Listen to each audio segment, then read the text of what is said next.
Regardez attentivement cette ligne de démarcation avec moi. D'un côté, vous apercevez l'un des ensembles immobiliers les plus chers et les plus convoités de la planète entière. Des villas somptueuses aux jardins parfaitement taillés, des complexes hôteliers de luxe et des piscines à débordement qui semblent s'aligner à la perfection avec la ligne d'horizon. De l'autre côté, il y a cette immense étendue d'eau qui, dans toute l'histoire de notre planète, n'a jamais accepté de rester immobile. Ce matin, l'air est d'un calme absolu et l'eau ressemble à un miroir parfait. La plage de sable blanc se déploie en une courbe immaculée, sans la moindre trace humaine. Aucun bruit industriel, aucune machine en vue, seulement le clapotis régulier des vagues. Tout semble éternel, exactement comme sur la brochure. Pourtant, cette perfection absolue dissimule une réalité bien plus sombre et implacable. Récemment, un projet colossal de raménagement sur cette île même a nécessité le déplacement d'1,5 million mètres cubes de sable.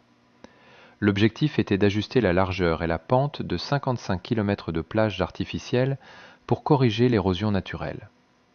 Dans notre précédente enquête, nous avions vu comment on demandait à la mer de nourrir la ville. Mais ici, Dubaï exige de l'océan une tâche infiniment plus complexe, rester immobile.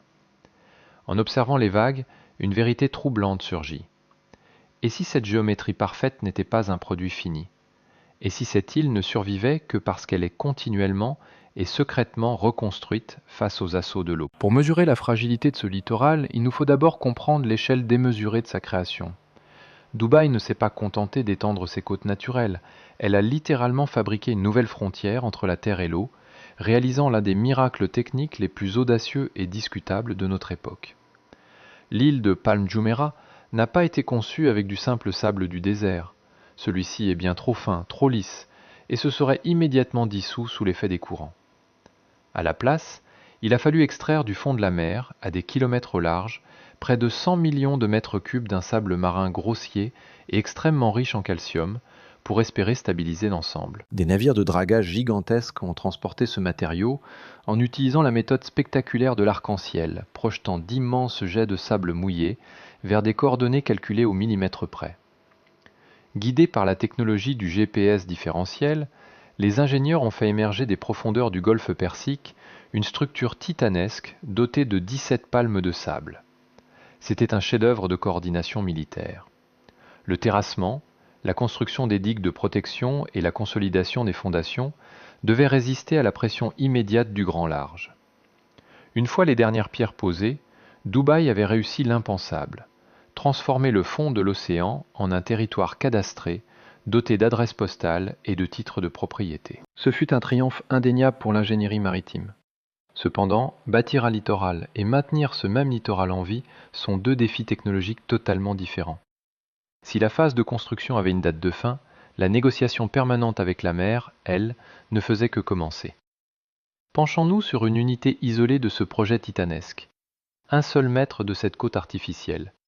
Oublions un instant l'ensemble de l'île pour observer ce qui arrive à ce mètre de sable précis sous l'action quotidienne de l'océan. Pour cette portion infime, la mer réserve 4 destins possibles. Le premier est la perte vers le large. Une vague déferle sur la pente de la plage, y épuise son énergie, puis se retire en emportant des sédiments. En se retirant, la gravité et le reflux de l'eau entraînent une infime fraction de sable vers les abysses, l'arrachant définitivement à la partie visible de la plage. Le deuxième destin est la dérive littorale. Les vagues frappent rarement le rivage de manière parfaitement parallèle. Elles arrivent de biais, créant un courant latéral constant. Ce courant arrache les grains de notre fameux mètre de plage pour les transporter plus loin le long de la côte. Une section située en aval s'élargira peut-être, mais notre mètre de sable se retrouve privé de sédiments. Le troisième destin, c'est l'accumulation au mauvais endroit. Le sable ne disparaît pas de la surface terrestre, il va simplement se déposer ailleurs. Ce sable peut s'accumuler dans un chenal de navigation, une passe ou une lagune, là où il perd toute utilité structurelle, déformant ainsi la géométrie minutieusement calculée de l'île. Le quatrième destin est la réduction fatale de la zone tampon. À mesure que notre mètre perd son sable, la plage se rétrécit et sa pente se raidit. La distance physique entre le déferlement des vagues et les propriétés de luxe situées juste derrière commence à diminuer dangereusement. La mer n'a pas besoin de déclencher un cataclysme spectaculaire pour détruire cette île. Il lui suffit de déplacer la frontière, 1 mètre à la fois. Ce grignotage n'est pas un accident de parcours, c'est de la physique quotidienne. Cette lutte invisible entre le sable et l'eau ne se limite pas aux tempêtes violentes, elle se déploie tout au long de l'année. Au début de l'été, la plage semble impeccable. L'eau est calme, les touristes se prélassent et les palaces tournent à plein régime. Le littoral se comporte exactement comme prévu sur les plans. Mais les saisons changent et les redoutables vents du chamal finissent par se lever. Ces puissantes rafales de nord-ouest balaient le golfe Persique, projetant des vagues lourdes et chargées d'énergie directement contre ces côtes artificielles. En quelques semaines, la force brute de l'eau remodèle le sable, déplace les sédiments et les repousse dans les recoins des palmes. Une fois l'accalmie revenue, la mer retrouve son calme apparent. Pour le touriste sortant de son hôtel 5 étoiles, la plage ressemble toujours à une plage. Rien ne s'est effondré, aucune villa n'a glissé dans l'eau, aucune sirène n'a retenti. Pourtant, pour un ingénieur en hydrodynamique, la vérité géométrique est criante. Certaines sections de la plage se sont élargies, tandis que d'autres se sont dangereusement amincies. Le tracé du rivage ne correspond plus du tout aux plans initiaux. À la fin de chaque cycle annuel, les géomètres doivent intervenir en urgence. Ils mesurent les profils des plages, cartographient les fonds marins et chiffrent le coût astronomique du sable qu'il va falloir racheter. Car sur une île totalement artificielle, le déplacement du sable n'est pas qu'un simple phénomène naturel, c'est une catastrophe financière. Pourquoi le moindre mouvement du sable est-il si crucial ? Parce que l'économie ultralibérale exige que l'on paie le prix fort pour être au plus près de l'eau. La plage n'est pas juste du sable, c'est le socle d'une immense machine à sous qui repose sur 3 niveaux de dépendance absolue. Le premier niveau est l'image même du luxe.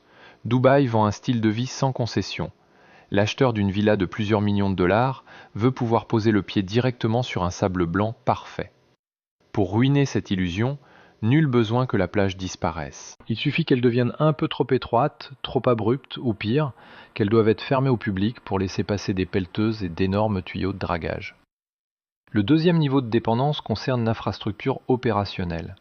À quelques mètres seulement derrière ce sable fragile se cache un réseau dense de réseaux vitaux, routes, électricité, eau potable, télécommunications et fondations d'hôtels de luxe. La plage sert d'amortisseur principal contre le sel et la fureur des vagues. Si cette barrière protectrice s'amincit, la vulnérabilité de toute la ville augmente de façon exponentielle. Enfin, le troisième niveau est tout simplement la confiance des investisseurs. Dubaï ne vend pas seulement des parcelles de terrain.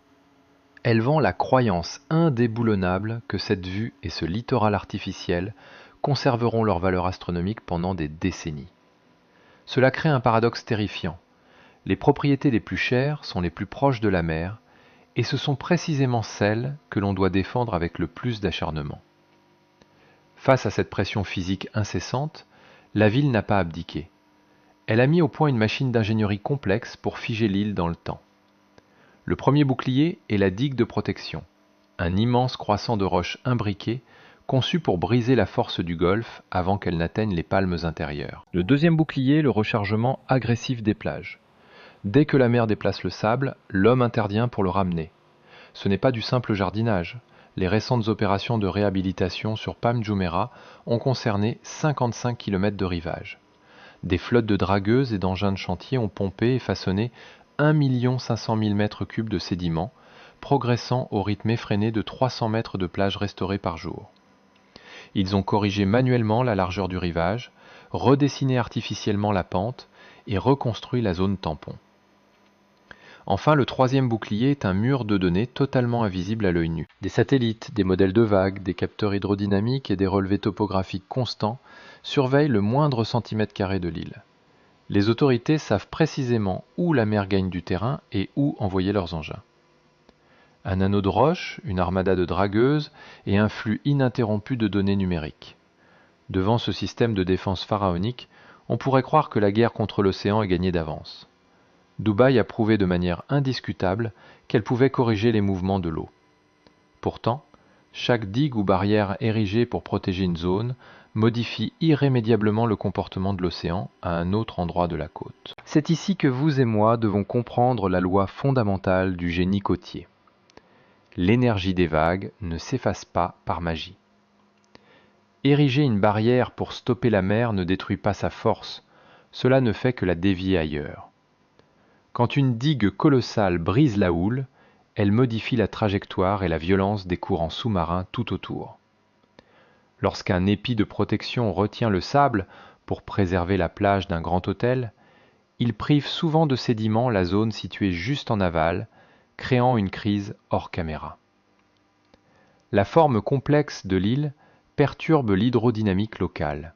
L'eau, autrefois libre, se retrouve compressée dans des canaux étroits qui accélèrent son cours et détruisent les fonds marins. Dans d'autres zones, le courant ralentit de manière brutale, déposant des tonnes de sédiments là où ils ne devraient pas être.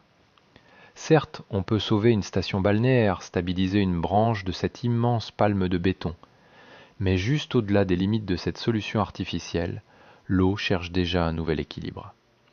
L'île ne vainc jamais l'érosion. Elle ne fait que négocier l'endroit exact où la nature frappera ensuite.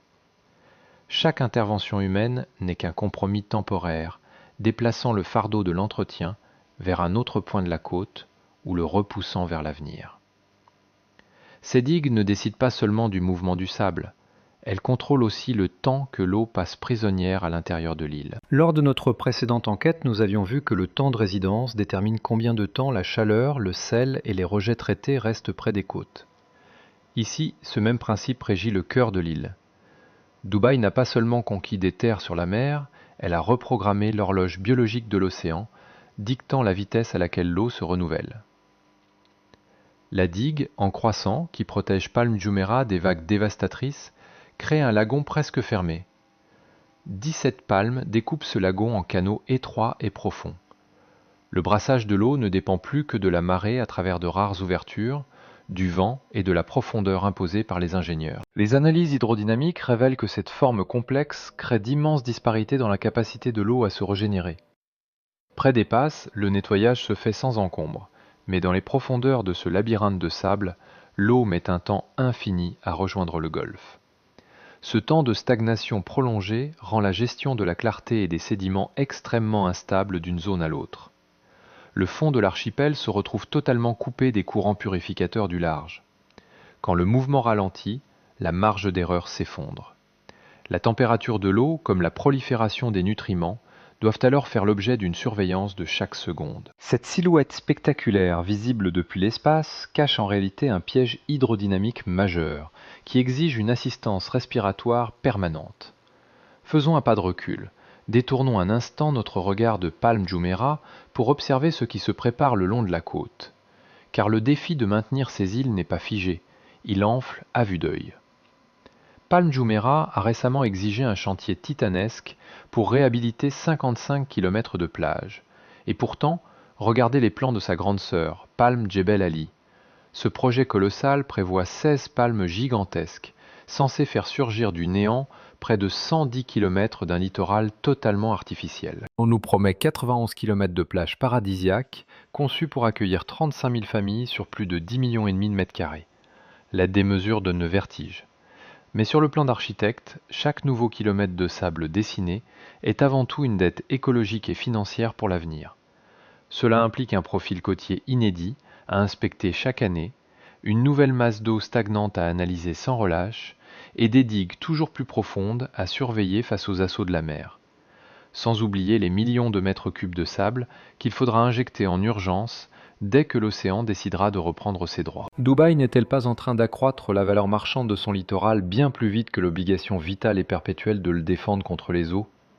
C'est ici que se joue le véritable calcul, une course financière contre la montre. Imaginez un graphique avec deux courbes bien distinctes. La première montre la valeur colossale de cette côte artificielle, les revenus du tourisme de luxe, la flambée de l'immobilier haut de gamme et la rareté absolue d'un produit mondialement reconnu. C'est une courbe qui, historiquement, n'a cessé de grimper de façon spectaculaire. Mais il y a la seconde courbe, celle de notre devoir absolu de protection. Cette courbe représente le coût cumulé du dragage, du rechargement en sable, du renforcement des digues et de la surveillance constante des eaux.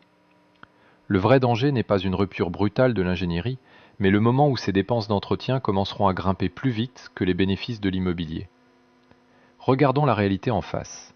Environ 85% de la population des Émirats et plus de 90% des infrastructures névralgiques se trouvent sur la côte. Les rapports climatiques officiels prévoient une hausse du niveau de la mer qui va accentuer cette pression. Ajoutez à cela une économie ultra sensible aux crises mondiales. Que se passera-t-il si les flux de capitaux se tarissent? Si une crise touristique régionale ou un effondrement économique mondial gèle les ventes immobilières, l'océan, lui, ne mettra pas son érosion sur pause pour sauver le bilan comptable. Les vagues continueront de frapper, le sable de fuir. La pire des faillites ne sera pas la disparition physique de l'île sous l'eau, mais le jour où maintenir l'illusion coûtera plus cher que ce que le mirage rapporte. Le cinéma nous a habitués à des catastrophes spectaculaires, des tremblements de terre et des vagues géantes engloutissant les villas dans les abysses. Mais cette machine ne s'arrêtera pas ainsi. Le naufrage ne commencera pas par une île qui coule. Non, les signaux d'alerte seront d'une banalité presque ennuyeuse. Ce sera d'abord une plage isolée qu'il faudra recharger en sable tous les 2 ans au lieu de tous les 5 ans. Ce sera une érosion invisible au pied d'une digue, exigeant de coûteux travaux de consolidation sous-marine à l'abri des regards. Ce sera un réseau d'évacuation des eaux qu'il faudra repenser en urgence parce que la nappe phréatique remonte anormalement. Puis, une hausse discrète des charges de copropriété pour financer le traitement de l'eau stagnante. Et enfin, la découverte amère que sauver une palme détruit à toute vitesse la plage voisine. L'île n'a pas besoin de sombrer pour devenir un gouffre financier. Il lui suffit d'exiger chaque année un peu plus d'intervention, d'argent et de pelleteuses pour rester conforme aux promesses sur papier glacé. Face à la pression de l'océan, 3 options s'offrent désormais aux décideurs. La première est la force brute. Ériger des digues colossales, jeter des tonnes de roches lourdes et mobiliser des flottes entières de navires de dragage pour pomper le sable. Cette solution à court terme règle le problème immédiat, mais elle condamne les générations futures à des coûts d'entretien astronomiques et déplace inévitablement la colère des courants plus loin sur la côte. La deuxième voie consiste à concevoir une machine intelligente, en utilisant des modèles numériques en temps réel, des drones autonomes de cartographie et un rechargement de sable ultra ciblé. C'est plus efficace, certes, mais aucune technologie au monde ne peut empêcher la mer d'avancer. Reste la troisième option, de loin la plus douloureuse, réduire l'exposition au risque. Cela implique de repenser l'architecture des côtes, de reculer les futures constructions et d'accepter que certaines plages soient des zones tampons mobiles plutôt que des frontières figées. Bref, renoncer à l'idée que chaque mètre carré de rivage puisse être un produit de luxe immuable. L'ingénierie peut figer un rivage, mais plus Dubaï crée de côtes, plus elle s'enchaîne à des travaux éternels. À l'aube, le soleil se lève sur Palm Jumeirah. Les touristes s'éveillent doucement, ouvrant les rideaux de leur villa climatisée sur une mer calme et un sable d'une blancheur immaculée. Pas un cargo à l'horizon.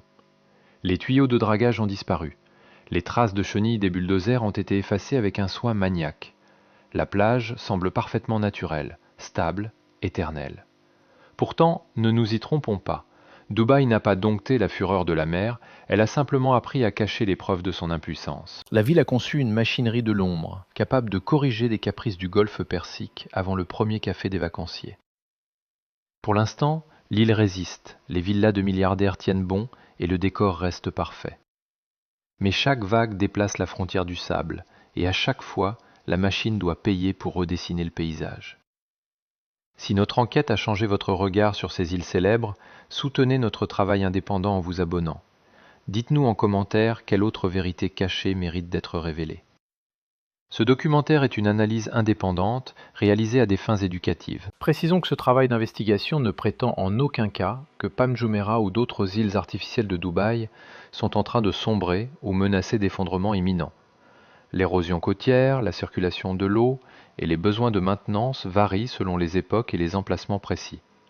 De plus, les données publiques ne détaillent pas l'intégralité des coûts opérationnels de chaque chantier. Nos conclusions économiques résultent d'analyses croisées à partir de rapports publics d'ingénierie et d'urbanisme. Ce contenu informatif ne constitue pas un conseil financier ou technique officiel.